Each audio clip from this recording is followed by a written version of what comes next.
Bonjour tout le monde, bienvenue à ce nouveau webinar. Salut Christophe, tu vas bien? Salut David. Bonjour tout le monde. Alors, ce matin, on va faire un webinar avec David qui s'appelle « En 2024, mettez votre sourcing sous stéroïdes grâce à la psychométrie et à l'IA générative ». Et donc, David, pour ceux qui ne le connaissent pas, c'est le CEO d'Assess First. Je te laisse peut-être rapidement te présenter. Ouais, très bien. En quelques mots, donc je suis David Bernard, donc je suis psychologue du travail de formation, donc spécialisé en psychométrie, donc tout ce qui a trait à l'évaluation du potentiel, comment est-ce qu'on peut quantifier que ce soit les soft skills, les capacités de raisonnement, en gros ce qui va faire qu'une personne est unique, tout simplement. Et donc je suis également le CEO d'Assess First, donc une société qui existe depuis 2002 maintenant, et donc on est ce qu'on appelle spécialiste du recrutement prédictif et de la gestion prédictive des talents. Et on est très connu pour tout ce qu'on fait dans le domaine du talent acquisition, du recrutement, de l'évaluation. Et depuis quelques mois, on arrive également sur le marché du sourcing. Donc on va en parler un petit peu aujourd'hui.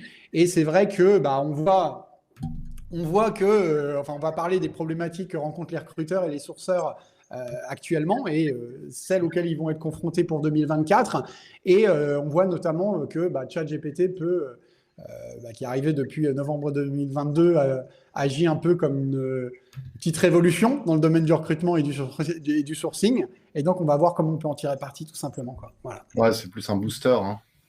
C'est plus un booster, exactement. Voilà. Ouais. Je te laisse démarrer ta presse, David, si tu veux partager ton écran. Allez, c'est parti. Hop. Ok, c'est bon. Attends, je vais partager. Ouais, nickel. Ok, génial. Super, donc on va rentrer tout de suite dans le vif du sujet. Donc comment on peut mettre le sourcing sous stéroïdes grâce à la psychométrie et à l'IA générative. La première chose à bien comprendre, c'est que le sourcing, c'est un enjeu majeur pour l'ensemble des recruteurs. Il y a des études qui sont réalisées régulièrement justement pour sonder un petit peu les problématiques auxquelles peuvent être confrontés les recruteurs et les sourceurs. La première, donc c'est une étude qui a été publiée par Skillate, donc étude très complète, mais il y a un chiffre qui a retenu mon attention, c'est que 87% des professionnels RH donc disent avoir reçu peu ou pas de candidatures qualifiées en réponse à leurs offres d'emploi. Donc là, déjà, on voit qu'il y a un vrai sujet. Donc les candidats semblent avoir, moins répondre aux offres d'emploi, voire parfois ne pas répondre du tout à certaines offres d'emploi. On va essayer de comprendre pourquoi. Un deuxième constat également, donc une étude Glassdoor qui a interrogé des recruteurs et qui a abouti au résultat suivant. 3/4 des recruteurs, 76%, admettent que leur plus grand défi, ça va être d'attirer les bons candidats. Donc, on n'est pas forcément uniquement dans la recherche de la quantité, mais la recherche de la qualité. Mais quand on combine ces deux constats-là, qu'est-ce que ça nous fait dire? Ça nous fait dire que d'une part, il semblerait qu'il n'y ait pas assez de quantité de profil et également pas assez de qualité. Chez Assessfer, on est en relation régulière avec des centaines, voire des milliers de recruteurs avec lesquels on discute toute la journée. Et c'est vrai que quand on discute de manière un petit peu informelle avec eux, il y a autre chose qui est ressorti, c'est que il semblerait, alors c'est pas une étude,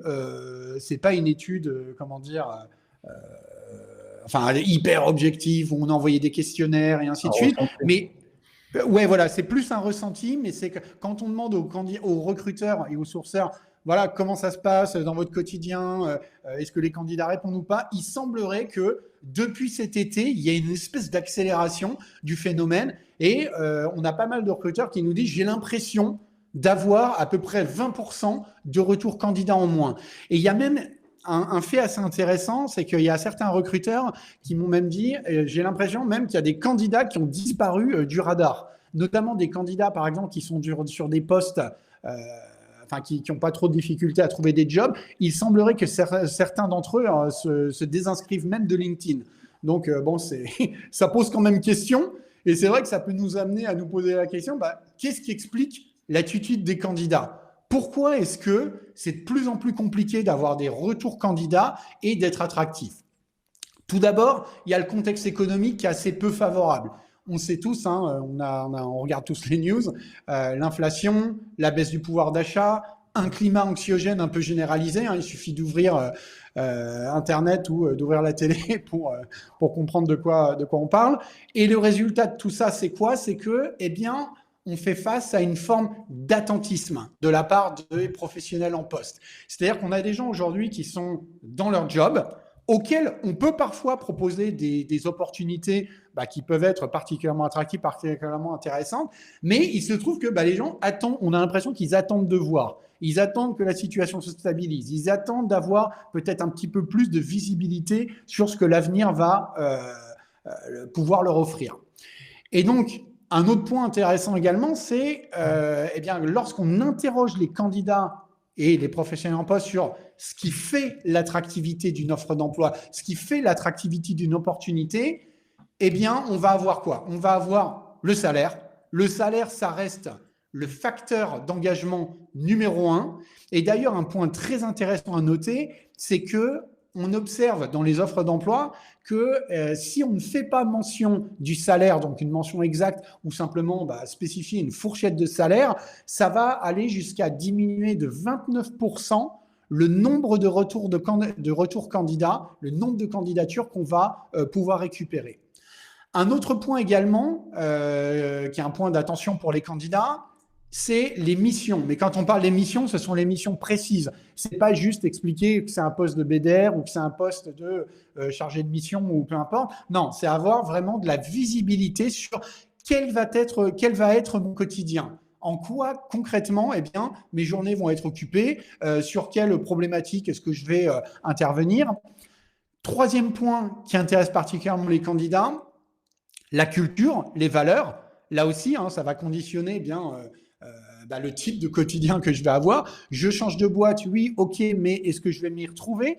Est-ce que ce qui fait l'ADN culturel de l'entreprise que je m'apprête à rejoindre, est-ce que ça va être aligné par rapport à moi qui je suis, mes valeurs, par rapport à ma boussole interne, entre guillemets? Un autre élément qui intéresse particulièrement les candidats et qui fait l'objet d'échanges généralement entre les candidats et les recruteurs, c'est OK, je vois les missions, j'ai à peu près compris la culture, je vois à peu près le salaire, mais avec qui je vais travailler concrètement? Quelle est l'équipe en place? Quel est mon ou ma manager? Quels vont être mes futurs collègues? Et enfin, les modalités précises de télétravail. Ça aussi, c'est un élément qui peut conditionner les taux de retour. Et d'ailleurs, on voit que lorsqu'il n'y a pas une précision sur les modalités de travail en remote, les modalités de télétravail, ça peut baisser jusqu'à 23% les retours candidats. Ça veut dire quoi? Ça veut dire que simplement afficher on est flexible, possibilité télétravail, en fait, ça ne sert à rien. En fait, il faut être extrêmement précis. Est-ce que c'est 1 jour, 2 jours, 3 jours, 4 jours de télétravail par semaine? Est-ce que ce sont des jours par semaine? Est-ce que ce sont des jours par mois? En fait, les candidats se sont habitués, les professionnels se sont habitués à un certain niveau de flexibilité et ne pas avoir d'informations précises sur ce critère, là aussi, ça va être un turn-off, on va dire, pour les candidats. Donc, en gros, on assiste un petit peu à un changement de paradigme dans le domaine du recrutement et du sourcing. C'est-à-dire qu'avant, ce qui prévalait, c'était d'aller droit au but, de ne pas avoir trop de détails superflus. Il fallait faire des offres d'emploi qui soient les plus courtes possibles, parce qu'on se disait, voilà, les candidats n'ont pas le temps. Si jamais ils lisent 5, 10, 15, 20 offres d'emploi, si la mienne est un peu plus longue, ils ne vont pas forcément prendre le temps de la parcourir. Il fallait faire candidater les candidats en un clic au maximum. On disait l'objectif, c'était vraiment de compresser au maximum le temps et l'information. Là, en fait, on est passé à l'autre extrême. L'idée, ça va être de fournir un maximum d'informations, permettre aux candidats de se projeter, faire en sorte de leur permettre d'en savoir le plus possible avant même d'avoir candidaté, avant même d'entrer en relation avec eux, avant même d'entamer une conversation avec un recruteur. Les candidats aujourd'hui souhaitent être le plus informés possible pour pouvoir se faire leur propre opinion sur la pertinence de postuler ou non pour l'opportunité que vous leur présentez. Donc, on a parlé en intro de ChatGPT et qui a été comme un raz-de-marée depuis novembre 2022. C'est vrai qu'avant novembre 2022, donc tout le monde avait déjà entendu, bien évidemment, parler d'intelligence artificielle, mais ça restait quand même relativement vague. Et là, on a commencé à voir cette application qui permet quand même d'optimiser pas mal des process, pas seulement RH, dans tous les domaines de l'entreprise, mais qui n'épargne pas les recruteurs non plus. Et donc, comment est-ce que ChatGPT peut vous aider à rédiger de meilleures annonces, par exemple, mais au-delà de ça, également d'augmenter en fait vos capacités à recruter, eh ben, en fait, c'est tout simple, c'est en lui demandant tout simplement. Donc, ChatGPT, pour les quelques personnes qui auraient vécu dans une cave depuis un an, donc vous allez sur chat.openai.com, et ce que je me suis amusé à faire, c'est à poser des questions, mais pas forcément en essayant d'être ultra technique, mais je me suis dit, je vais essayer dans un mode ultra conversationnel. Et l'idée, encore une fois, c'est pas de faire de vous des experts. On a d'autres contenus chez Assess First qui sont diffusés, qui vont être diffusés prochainement avec des prompts hyper spécifiques, hyper techniques pour vraiment aller dans le détail de l'exploitation justement de cette nouvelle ressource. Mais là, l'idée, c'était vraiment de se dire, voilà, si jamais vous n'utilisez pas encore de trop, quels sont les prompts de base que vous pouvez utiliser. Et je me suis amusé à chaque fois donc à écrire ces prompts et à me chronométrer, c'est-à-dire à dire combien de temps ça me prend pour écrire ce prompt. Donc premier, 47 secondes. Donc je me suis mis dans la peau d'un recruteur chez Assess First. Mais il vous suffit simplement de changer l'intitulé du job ou de changer le secteur sur lequel vous opérez pour l'adapter. Donc je dois recruter des SDR, BDR pour une entreprise qui opère sur le secteur du recrutement prédictif. Quel profil je pourrais cibler? Comment m'adresser à eux pour maximiser mes chances d'attirer leur attention? Quels sont les éléments clés que je dois mettre en avant dans mon annonce afin de la rendre plus attractive que celle de mes concurrents, que mes concurrents peuvent publier? Et là, vous avez, automatiquement, vous allez avoir toutes les informations concernant ces trois éléments clés. Quel profil cibler, donc avec le degré d'expérience, le type de compétences recherchées, les aptitudes, le mindset également de la personne, les éléments clés à mettre en avant dans l'annonce. Donc là, ce sont autant d'éléments, en fait, des selling points que vous allez pouvoir réutiliser lorsque vous rédigez votre offre d'emploi. Et également la stratégie de communication. Bon, il y a des choses là qui sont plutôt basiques, ciblage des plateformes, utilisation des réseaux sociaux. Bien évidemment, on ne va pas se satisfaire simplement de ça, mais en tout cas, c'est tout simplement pour vous donner un exemple de ce à quoi on peut parvenir en utilisant des prompts tout simples. On voit rien, David, ton écran, il est trop flou, en fait. On ne voit pas les textes. L'écran est trop flou? Ah, ouais. Désolé. Bon, de toute manière, on va pouvoir, on va vous communiquer à l'issue du webinaire ce support, donc ce qui va vous permettre d'avoir les prompts prêts à l'emploi. Vous n'aurez plus qu'à copier-coller. Donc, deuxième exemple, de questions qu'on peut poser à ChatGPT pour aller un peu plus loin. Quels sont les traits de personnalité spécifiques que je dois prendre en compte pour être sûr de cibler les candidats qui sauront et aimeront faire le travail de SDR, BDR au sein de mon entreprise? Donc là encore, parfois, on peut se poser la question lors de la définition de la job description. OK, je peux décrire le job, les missions, mais quelles sont véritablement les attentes que je dois avoir en termes de profil? Alors là, la question à porter sur les traits de personnalité, ça pourrait être sur les capacités cognitives, ça pourrait être sur les compétences techniques, ça pourrait être sur les motivations. Et là encore, donc on va avoir le détail. Donc on va rechercher des gens avec un certain niveau de proactivité, de la résilience, de la persévérance, de bonnes capacités en communication, l'esprit d'équipe et de collaboration, curiosité, désir d'apprendre. Et on a comme ça 8 traits de personnalité qui vont être détaillés, avec à chaque fois, pourquoi est-ce que c'est important de vous centrer sur ce critère? Et ça peut être très intéressant pour argumenter notamment dans vos échanges avec les hiring managers. C'est-à-dire que si on vous pose à un moment donné certaines qualités, on vous dit tiens, ça serait bien que mes futurs candidats soient comme ci, comme ça, mais qu'en fait, ça n'est pas justifié par un lien avec l'emploi direct. C'est pas forcément bon signe. Et vous avez à chaque fois, donc pourquoi c'est important également, quels sont les indicateurs qu'il va falloir rechercher lorsque vous ferez vos entretiens qui vous permettront de valider de la présence de tel trait ou de son absence chez le candidat. Un autre exemple pour approfondir, parce que avoir les critères, c'est bien, mais comment est-ce qu'on va les évaluer de manière ultra concrète? On peut poser la question à ChatGPT, donne-moi une liste de questions précises. Là, David, c'est la version gratuite ou payante que tu as utilisée? Alors là, c'est la version 4. Après, bon, il faut savoir, c'est un investissement de 20 € par mois. Et quand on voit, encore une fois, là, par exemple, on voit 35 secondes pour poser la question. On va avoir toute la liste des questions comportementales, donc centrés sur la recherche de faits, qui vont vous permettre de véritablement de structurer vos entretiens. On sait aujourd'hui qu'un entretien qui est structuré, c'est un entretien qui va être 2 à 3 fois plus prédictif qu'un entretien, on va dire, un peu classique ou un entretien moins structuré. Enfin, oui, c'est 20 € par mois. Après, très clairement, ne pas faire cet investissement si vous êtes recruteur. Et toi qui es psychologue du travail de formation, une fois que tu as fait la demande à ChatGPT, tu considères que ce qui est produit est valable?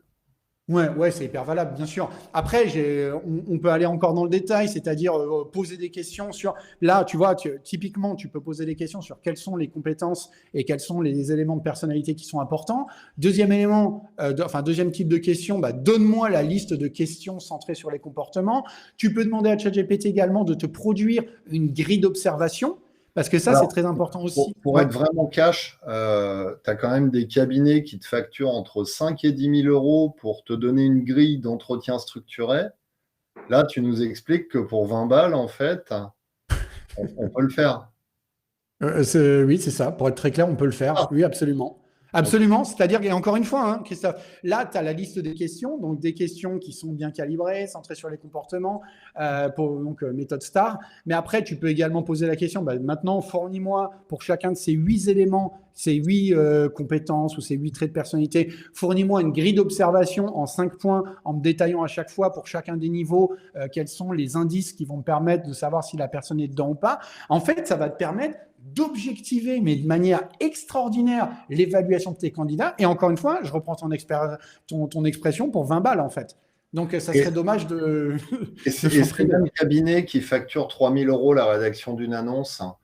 Alors, la rédaction d'une annonce, alors j'y viens, justement. Ouais. Là, en fait, là, ça m'a pris 138 secondes, tu vois, ça m'a pris un peu plus, on va dire, 2 minutes et 18 secondes. C'est un peu long quand même. Ouais, 2 minutes 18 secondes, j'avoue, c'est un investissement. Bon, faut aussi consacrer. Tu vois, peux-tu me rédiger une offre d'emploi que je pourrais utiliser pour attirer des candidats, blablabla, au sein de ma boîte? Elle s'appelle Assess First, on est en full remote, on est leader sur notre marché, on existe depuis 2002. Donc, je lui donne des éléments très basiques, Alors après, je donne un peu d'informations sur notre mission. On s'attache à inventer les pratiques de recrutement, de talent management, blablabla. Permettre de voir qui sont les candidats au-delà de leur CV. La culture est très orientée sur la liberté, la responsabilisation. On cherche des A-players capables de prendre des initiatives. On s'attache à ce que chacun délivre une performance maximale en s'épanouissant. Un point sur nos clients. Les clients que nous ciblons sont les professionnels RH, des recruteurs, talent managers, et ainsi de suite, et ainsi de suite. Donc, tu appuies sur générer. Et là, tu vas avoir une annonce. Alors, tu as les éléments classiques à propos de l'entreprise, votre rôle, responsabilité principale, ce que nous recherchons, ce qu'on offre. Rejoignez Assess First. Je me suis dit, c'est sympa, ça fait le taf. Après, c'est pas super excitant quand même. Je trouve que c'est pas très différenciant. Et tu sais, moi, je suis pas très fan des annonces très orientées sur l'entreprise où tu commences par dire, alors je parle de moi, je suis le leader. En fait, les candidats, ils en ont... C'est pas qu'ils en ont rien à foutre, mais ça les intéresse pas. Enfin, c'est pas comme ça qu'on capte l'attention d'un candidat. Donc, tu peux lui dire, voilà, je trouve que cette annonce est banale. Insiste en premier lieu sur ce qu'il y aura dans ce job pour le candidat. Je veux qu'il comprenne que ce job est vraiment différent des autres jobs, qu'il est mieux que dans les autres entreprises. Indique également le salaire à objectif atteint, entre 50 et 70 K, et aussi précise qu'on n'a pas besoin du CV, que les candidats seront évalués sur leur potentiel. Voilà, un peu plus d'une minute.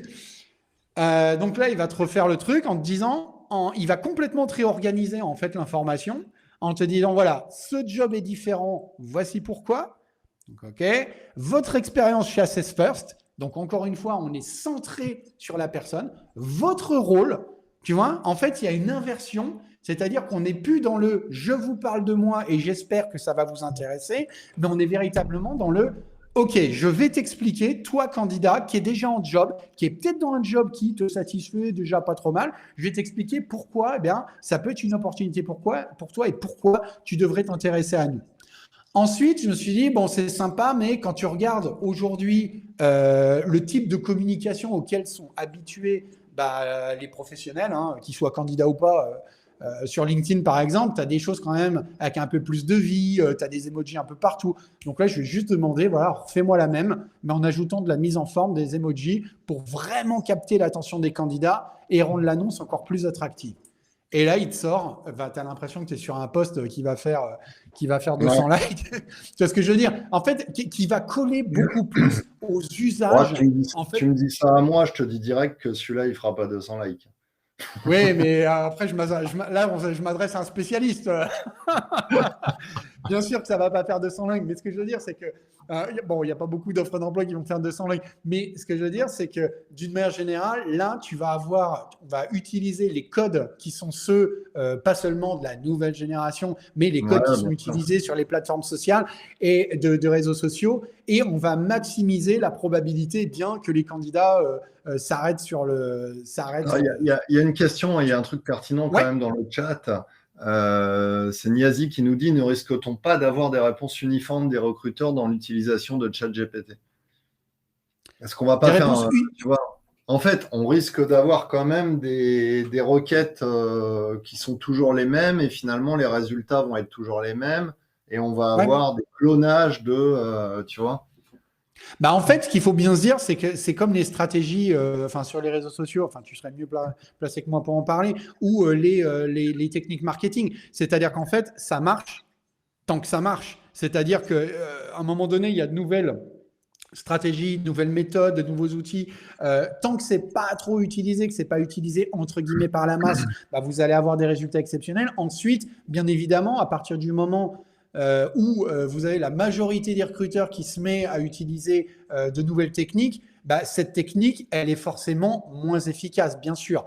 Après, ce qu'il faut Alors, vous dire aussi, ce qu'il faut bien se dire, c'est que tu vas toujours adapter le contenu par rapport à ce qui fait la spécificité de ta boîte, tu vois. Et je pense que ça n'exonère pas de s'interroger, parce que là, ChatGPT va pas forcément le trouver pour toi, ça n'exonère pas de s'interroger sur qu'est-ce qui fait qu'on est unique. C'est quoi les unique selling points? C'est quoi les points que nous, on peut mettre en avant, que ce soit peut-être dans l'émission, que ce soit peut-être dans notre manière de travailler, que ce soit peut-être dans notre culture, et qui peut éventuellement faire une différence. Ouais.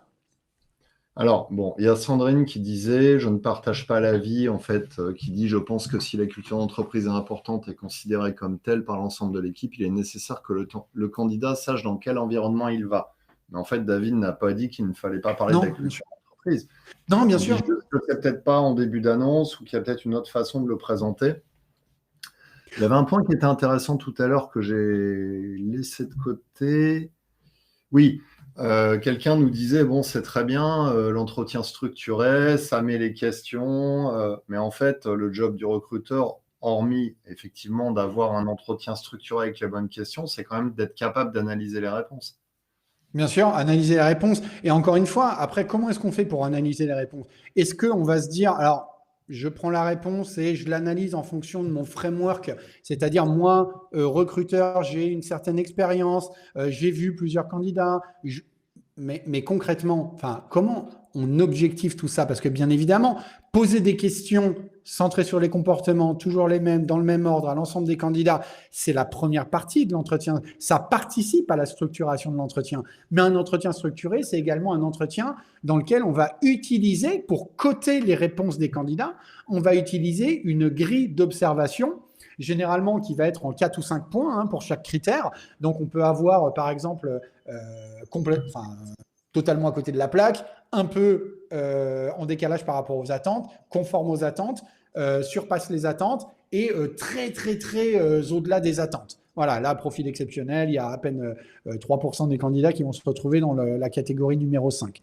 Et en fait, en demandant à ChatGPT tout simplement, pour chacune des 8 compétences ou des 8 traits de personnalité que tu m'as listés, maintenant, crée-moi une grille d'observation en 5 points, précise pour chacun de ces 5 grades, on va dire, quels sont les comportements en fait, qui y sont associés. Et là, ce qui est très intéressant, c'est que même lorsque vous écoutez, vous analysez la réponse du candidat, il n'y a pas trop justement de subjectivité qui peut rentrer. Pourquoi? Parce que vous avez les éléments de référence qui vous permettent de vous dire, cette personne, est-ce que je la mets en 3? Est-ce que je la mets en 4? Est-ce que je la mets en 4 ou est-ce que je la mets en 5? Et ça ne va pas être livré simplement à une appréciation subjective dont on sait qu'elle peut être impactée par les tonnes et les tonnes de biais cognitifs auxquels le cerveau humain est soumis. Mais encore une fois, ça va permettre d'objectiver au maximum ce process d'évaluation. Tu vois, je ne m'attendais pas à ça comme réponse. Parce qu'en fait, pour moi, l'entretien structuré, évidemment, le recruteur, ce n'est pas un psychologue, donc ça va faire rentrer en compte des biais cognitifs et il va avoir du mal des fois à être totalement objectif. Et je m'attendais à ce que tu me dises, utiliser Swipe, par exemple, qui est un outil qui là va permettre une neutralité totale et qui va permettre au recruteur de confronter un test psychométrique à son entretien structuré. Ouais, carrément. Après, là, je répondais pour être être dans la continuité de l'échange sur l'entretien structuré. Après, bien évidemment, un process de recrutement, un process d'éval qui va permettre vraiment de cibler de manière précise les qualités des personnes, de savoir si elles sont alignées ou pas par rapport aux requis pour réussir à être heureux dans le job. Ouais, il faut. L'idée, c'est pas de démultiplier les méthodes d'évaluation, mais se dire, par exemple, j'utilise une méthodologie comme l'entretien structuré, je combine ça avec une évaluation objective au travers d'une évaluation d'un questionnaire de personnalité qui a été développé, validé selon les standards scientifiques internationaux les plus exigeants. Clairement, c'est là que tu vas avoir les meilleurs résultats. Et d'ailleurs, tu sais, je n'ai pas mis le prompt là, mais je ne sais plus si on en avait parlé un petit peu ensemble ou pas quand on a préparé ce webinaire, mais je me suis amusé à poser la question à ChatGPT, justement, à dire, voilà, sur les 8 critères, moi, j'ai bien évalué mon candidat à l'occasion de l'entretien. Je trouve qu'il se positionne, il a un positionnement en 4 ou 5 sur l'ensemble des critères. Par contre, je lui ai fait passer un questionnaire de personnalité et sur la prise d'initiative, proactivité et sur la curiosité intellectuelle, il a des scores, il a obtenu des scores qui sont plutôt faibles. Donc, est-ce que tu peux m'expliquer d'où pourraient venir ces décalages? Est-ce que tu peux me donner des exemples de questions que je pourrais poser pour creuser et valider ou invalider le fait que la personne aurait un positionnement plutôt faible sur ces 2 critères? Et en fait, ce que je veux dire, c'est que c'est très, très intéressant. C'est-à-dire que tu vas avoir, là aussi, il va te donner des hypothèses, il va te dire, il se pourrait que ce soit à cause de ci, à cause de ça, et voilà les questions à poser. Et de la même manière, une fois que tu as terminé ton évaluation, tu peux même poser la question à ChatGPT, lui dire, voilà, ce candidat, il est au top sur 6 critères ou 7 critères sur les 8. Sur le 8e, apparemment, il n'est pas à niveau. Est-ce que tu peux m'expliquer en quoi ça pourra impacter sur son travail, sur son engagement à moyen et long terme? Est-ce que tu peux me donner des tips, des conseils d'intégration, des choses qu'il faudrait faire dans l'intégration, à l'occasion de l'intégration, pour minimiser l'impact de ce décalage? Et là encore, tu vas avoir des éléments de réponse, franchement, qui sont ultra pertinents, quoi. T'es toujours avec moi? Allô? Christophe? Ouais. Ah ouais, ok, excuse-moi. J'avais un rebond à faire par rapport à ce qu'on disait tout à l'heure sur les performances, que ce soit sur le web ou sur les réseaux, de faire des likes, des trucs comme ça. En ce moment, tu vois, par exemple, sur LinkedIn, on voit beaucoup de gens qui disent « Ah, il n'y a plus de reach, ça ne marche plus, l'algo a changé. Il y a même des gens qui te vendent des formations pour t'expliquer pourquoi l'algo a changé. Alors, je vous invite à ne surtout pas les acheter. C'est complètement fake. Rien n'a changé, en fait. Ce qui change, en fait, ce qui fait qu'en fait, ça ne marche plus au bout d'un moment, c'est que bien souvent, vous restez sur le même type de communication tout le temps. Et vous n'évoluez pas dans la façon de présenter les choses ou d'aborder les sujets ou d'aller sur les sujets qui sont les plus attendus à l'instant T. C'est ça la vraie question. C'est peut-être qu'en janvier, les gens attendaient qu'on parle, j'en sais rien, de transparence des salaires dans le recrutement. Peut-être qu'au mois de mai, ils attendaient qu'on clarifie la question du télétravail. Peut-être qu'en fin d'année, c'est un autre sujet qui les intéresse, c'est l'inflation et le pouvoir d'achat. Et en fait, votre capacité à être visible et à faire du reach, aussi bien sur le web que sur les réseaux, et donc à capter davantage, à être beaucoup plus attractif, c'est votre capacité à modifier la nature de vos messages. pas la façon dont vous les présentez spécifiquement. Je pense que ça, c'est très, très important à retenir. C'est pas parce Carrément. que vous avez une façon de voir les choses que c'est celle qu'attendent les gens en face de vous. Exactement, ouais. Peut-être aussi, tu sais, pour rebondir, enfin, terminer la réponse sur la question, sur la remarque, c'était Sandrine Janet qui disait je pense que la culture est importante, il faut en parler. Alors oui, bien évidemment, il faut en parler, mais posez-vous la question, par exemple, quand vous avez un sales, vous avez un commercial qui vient vous voir, vous préférez quoi? Vous préférez qu'il commence à vous parler de vous, de vos sujets, de vos problématiques, ou vous préférez qu'il commence à vous expliquer pourquoi il est le meilleur au monde et ainsi de suite? En fait, pour un candidat, c'est la même chose. Bien évidemment qu'à un moment donné, il va falloir lui parler de vous. C'est avec ça que vous allez aussi l'accrocher. Mais enfin, l'être humain est ainsi fait, et en tant que psychologue, je peux vous le dire, hein, le sujet qui nous passionne le plus au monde, chacun, c'est nous-mêmes en fait. Alors après, on se l'avoue plus ou moins facilement, mais c'est vraiment un truc à utiliser pour... Il y avait une autre question sur la fuite des données entreprises. Alors ça, c'est très simple en fait. Vous avez sur ChatGPT, il y a les abonnements, il y a l'utilisation gratuite, donc voilà, c'est gratuit. Après, il y a la version payante. Et après, vous avez les versions entreprise, en fait. Et la version entreprise qui va vous permettre justement de garantir que vous n'avez pas de... Enfin, vos données ne vont pas circuler et être utilisées derrière, quoi.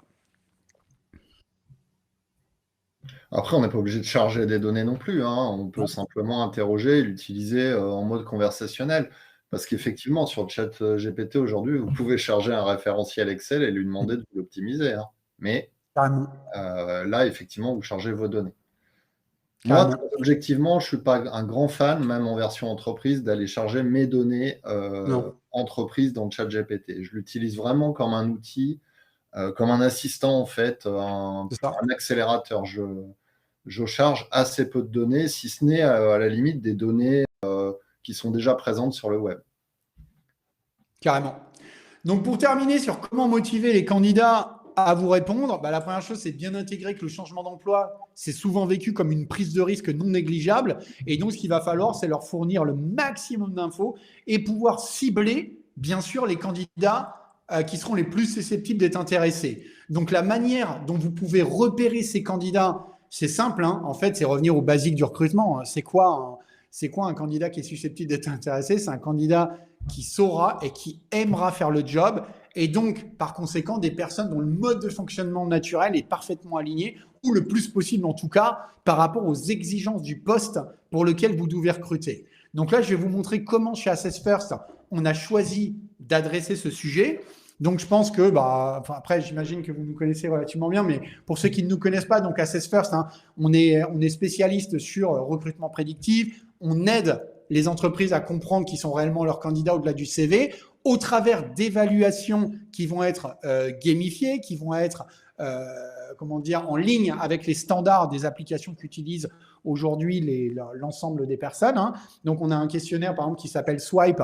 Eh bien, vous allez simplement swiper entre différentes propositions très imagées, très visuelles pour analyser la personnalité des candidats. De là, on va avoir le profil des candidats qui va ressortir sur tout un ensemble de traits comportementaux. Et derrière, vous pourrez comparer le profil des candidats par rapport à des référentiels pour avoir une idée de leur capacité à réussir dans le job. Donc, comme je vous disais, donc des outils qui tranchent de manière radicale avec les outils, les tests assez classiques un peu à l'ancienne.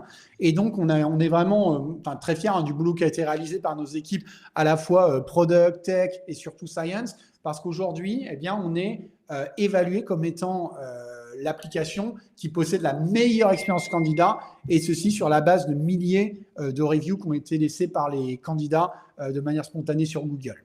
Donc, on est parti de quoi? On est parti du principe que il y a plus de 5 millions de personnes qui ont passé Assess First, et parmi celles-ci, il y en a 350 000 qui ont décidé de placer leur profil de private à public. C'est-à-dire des personnes qui acceptent spontanément de partager l'ensemble de leurs données, de rendre leur profil accessible à la communauté des recruteurs Assess First, des recruteurs clients d'Assess First.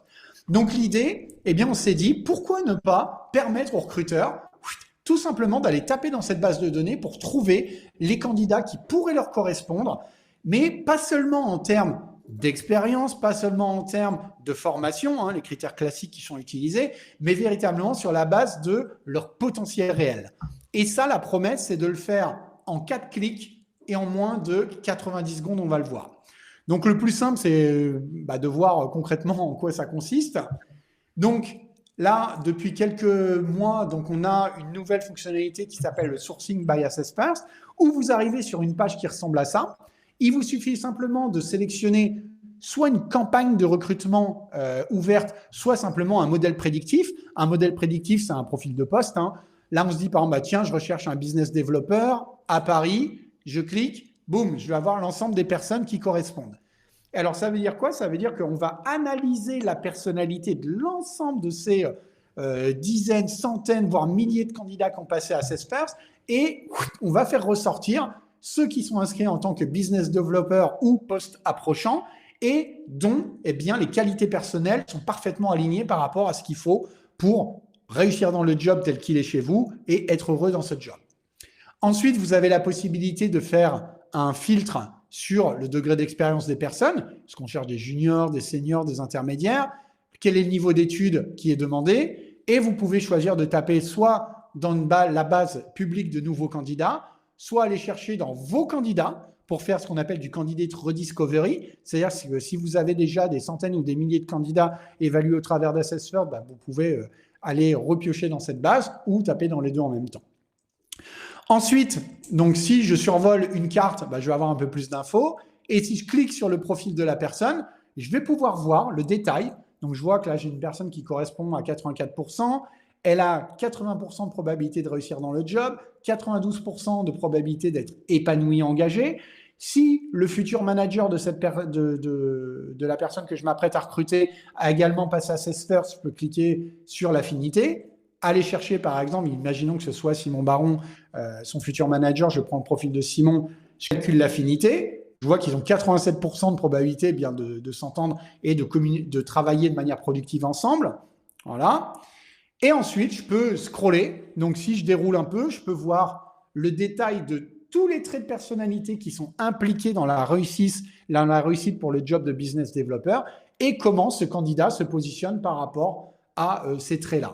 Et je vais avoir bien évidemment la même chose pour les motivations qui vont permettre de comprendre pourquoi cette personne devrait normalement être engagée dans le job. Ensuite, il y a quelques questions, David. Je t'en prie, avec plaisir. Il y a Edouard qui dit oui, mais un profil Assess First n'est pas figé dans le temps. Alors, un profil assesseur n'est pas figé dans le temps, ouais. Alors, ce qu'il faut savoir, c'est qu'il y a quand même une relative stabilité des résultats dans le temps. C'est-à-dire que si on s'intéresse, par exemple, aux capacités cognitives des individus, donc leur capacité à raisonner, à apprendre, à acquérir de nouvelles connaissances, ça, en gros, ça évolue jusqu'à 25 ans. Après, à 25 ans, c'est un peu le microprocesseur, la puissance et la rapidité, c'est quand même relativement figé. Donc ça ne va pas trop bouger. La personnalité... Pareil, ça évolue jusqu'à une trentaine d'années. Après, bien évidemment, ça peut bouger un peu, mais ça va être très, très sensible, on va dire. En revanche, ce qui peut bouger beaucoup plus, ce sont les motivations. C'est-à-dire qu'en fonction de l'étape de carrière à laquelle on est, en fonction peut-être de sa situation personnelle, familiale, on peut avoir des priorités, bien évidemment, qui vont évoluer. Mais on considère qu'un profil, il va quand même avoir une bonne stabilité sur à peu près 18 mois. Dans tous les cas, on offre la possibilité au candidat de le repasser tous les ans. Par contre, s'il veut le repasser ou si vous voulez que le candidat le repasse dans un laps de temps plus court, faut faire une demande au support et on déclenche un ticket, on a la possibilité de réinitialiser. Mais bon, c'est pas le process classique, on va dire. Et en fait, c'est pas vraiment pertinent. Parce que bien évidemment, il y aura toujours un ou deux candidats où vous verrez qu'il y a une évolution parce que peut-être qu'il aurait eu un accident de vie ou, je sais pas, un changement, il aurait été en psychothérapie ou je ne sais quoi. Mais non, c'est vrai, ça peut arriver, tu vois. Mais globalement, c'est un peu comme la tectonique des plaques, quoi. Tu vois, ça bouge, mais ça bouge quand même très lentement, en tout cas passé 25-30 ans, quoi. Et comment tu modifies ou tu identifies le taux d'engagement et de motivation? Alors, en fait, comment dire, la capacité à réussir dans le job, on va la calculer, sur la base de la prise en compte des éléments de personnalité et de capacité cognitive. C'est-à-dire que si tu es dans un job, par exemple, qui nécessite de traiter des données d'une relative complexité, tu vas devoir évoluer dans un environnement changeant où tu as de l'incertitude, bah là, ce sont vraiment d'une part les éléments intellectuels qui vont jouer, hein, tout ce qui est traitement de l'information et autres. Et ensuite, bah, sur la manière de faire le job, ça joue aussi sur la réussite. Ça, c'est plus la personnalité. Par exemple, si tu es dans un domaine où il y a beaucoup d'incertitudes, il y a beaucoup de changements de manière constante, il faut faire face à de l'innovation. Bah, si tu as une personne, par exemple, qui est très carrée, organisée, structurée, elle a besoin de sécurité, une personne qui, j'en sais rien moi, s'adapte au changement à un score hyper faible, bah, ça présage pas forcément, si tu veux, d'une facilité pour évoluer dans ce type de contexte. Ouais. Encore une fois, hein, ça ne veut pas dire qu'elle ne pourra pas le faire, mais purée, l'écart entre qui elle est naturellement, ce qu'elle fait naturellement et ce que tu lui demandes au quotidien est tellement grand que ça va être très coûteux pour la personne. Et en ce qui concerne la réussite au long cours, la réussite à long terme, moi, c'est pas que j'émettrai quelques doutes, moi, David Bernard, mais c'est que toutes les études qu'on a réalisées montrent en gros que ça fonctionne pas sur le moyen et le long cours, en fait, quoi. Ok. Donc, quand tu veux inviter ton candidat, donc il y a juste ici à cliquer sur le petit bouton inviter. Et ce qui va se passer, c'est que là, bah, on va pouvoir ajouter le lien vers une offre d'emploi, hein, si on souhaite. On va pouvoir déterminer le type d'environnement de travail. Est-ce que c'est en présentiel, en 100% télétravail ou flexible ? Si c'est flexible, on va pouvoir, là aussi, préciser le nombre de jours par semaine ou par mois de télétravail qui sont accordés. Et enfin, on va pouvoir préciser également le salaire. Donc, est-ce que c'est un salaire vous pouvez dire mensuel, annuel et avec le minimum, le maximum. Vous cliquez sur envoyer. La mise en relation va être très simple. Admettons que vous avez une recruteuse, par exemple, qui a repéré un candidat, elle l'invite. Et là, on ne va pas juste envoyer un mail du type, voilà, on a une recruteuse qui est intéressée par votre profil. Non, non, non. On va lui expliquer pourquoi son profil colle, pourquoi la personne devrait répondre à cette annonce. En gros, on va faire tout un travail de conviction en fait et d'argumentation auprès du candidat pour l'inciter véritablement à répondre à votre sollicitation. Et une fois bien évidemment que les deux ont accepté, enfin que le candidat a accepté, la mise en relation va pouvoir démarrer. Donc bien sûr, compliance RGPD, hein, c'est-à-dire que les candidats sont maîtres du degré de visibilité qu'ils donnent sur leur profil, sur leurs informations professionnelles, personnelles, et ils ont la possibilité à tout moment de changer ce degré de confidentialité. Sachant que pour tous nos clients, bien sûr, leurs collaborateurs sont systématiquement positionnés par défaut en mode private, hein, pour pas que ce soit la foire dans votre base de profil. Et aujourd'hui, donc chez Assessors, on a à peu près 350 000 profils qui sont disponibles. Donc avec tout type de métiers, hein, beaucoup de développement commercial et d'admin, mais aussi des ressources humaines, finances, informatique, et ainsi de suite. Top 10 des localisations FR, ça suit à peu près les tailles des différentes villes. Hein. On voit en tête Paris, Lille, Lyon, Bordeaux, Toulouse, Marseille, ainsi de suite. Et en ce qui concerne donc le genre, à peu près 50-50% hommes-femmes, on a pas mal de niveaux master et licence qui sont représentés, tout type d'expérience professionnelle. Sur les niveaux hiérarchiques, on a pas mal de managers, d'expérimentés et de jeunes deep. Et enfin, on a également une bonne proportion de profils, ce qu'on appelle A-player. Donc, c'est-à-dire, on va avoir à peu près, on le voit, un peu plus de 20 et quelques pourcents de profils qui sont, chez Assessor, le profil A-player, c'est un profil qu'on a flagué et qui sont des profils très adaptables, qui raisonnent très vite, qui font face à l'incertitude de manière peut-être plus aisée que d'autres profils et qui sont des profils particulièrement adaptés en temps à la fois de crise et en temps d'évolution rapide. Voilà. Donc, c'est uniquement en français ou... Non, tu l'as. En fait, alors, bien évidemment, on a à peu près... on a des clients aujourd'hui qui sont répartis dans 40 pays, mais on a quand même énormément de ces profils-là qui sont issus de France. On en a pas mal au Luxembourg également, on en a un peu en Suisse, en Belgique. Alors après, bon... On a aussi beaucoup de clients qui sont au Brésil, donc on a une grosse base au Brésil. Après, je ne suis pas sûr que ça intéresse les clients français. Mais en tout cas, ces 350 000 qui ont été ciblés, ce sont 350 candidats en France. Et sachant que, bien sûr, la base continue de croître régulièrement. Voilà. Donc, les résultats chez les clients qui ont implémenté cette solution de sourcing, aujourd'hui, c'est plus de qualité, donc 3 fois plus de candidats qui répondent aux attentes par rapport à un sourcing qui va se faire uniquement sur la base du CV.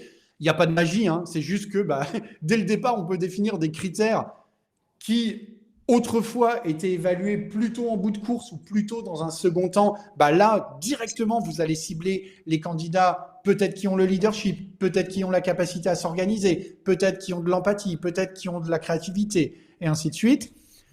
Moins d'entretiens. Donc, on a des candidats qui nous rapportent faire 2 fois moins d'entretiens. Pourquoi ? Parce que tu n'as plus ces entretiens, tu sais, où tu vois le candidat arriver et tu sais, au bout de 5 minutes, que ça ne va pas le faire parce que, OK, il avait un beau CV, mais simplement, manifestement, ça ne va pas, il ne correspond pas par rapport aux éléments comportementaux attendus. Et on a également un processus qui va être simplifié parce que ça va permettre d'automatiser des tâches à faible valeur et du coup, on va pouvoir recruter plus rapidement.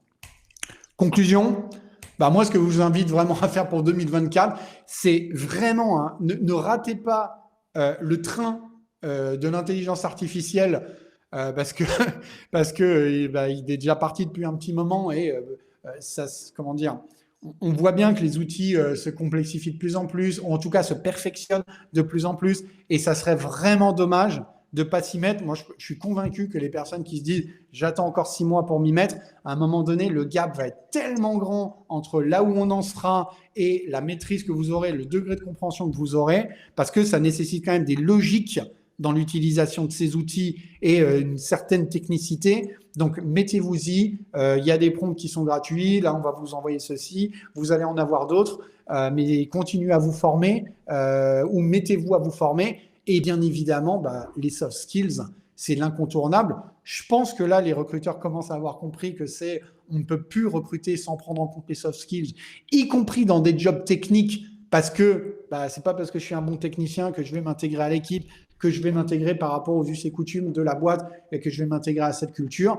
Donc, intelligence artificielle et soft skills. Pour 2024, ratez pas le coche, en fait. Voilà. Top. Bonne conclusion. Merci, David. Merci à toi, Christophe. Merci. Le webinaire, vous le retrouverez bien évidemment en replay sur MyRHline et puis on y adjoindra la presse, comme ça vous aurez clairement les prompts qui étaient présentés. Là, effectivement, vous ne voyez pas très bien. Merci beaucoup. Je vous souhaite une bonne journée. Merci. Excellente journée. Au revoir. Merci. Au revoir.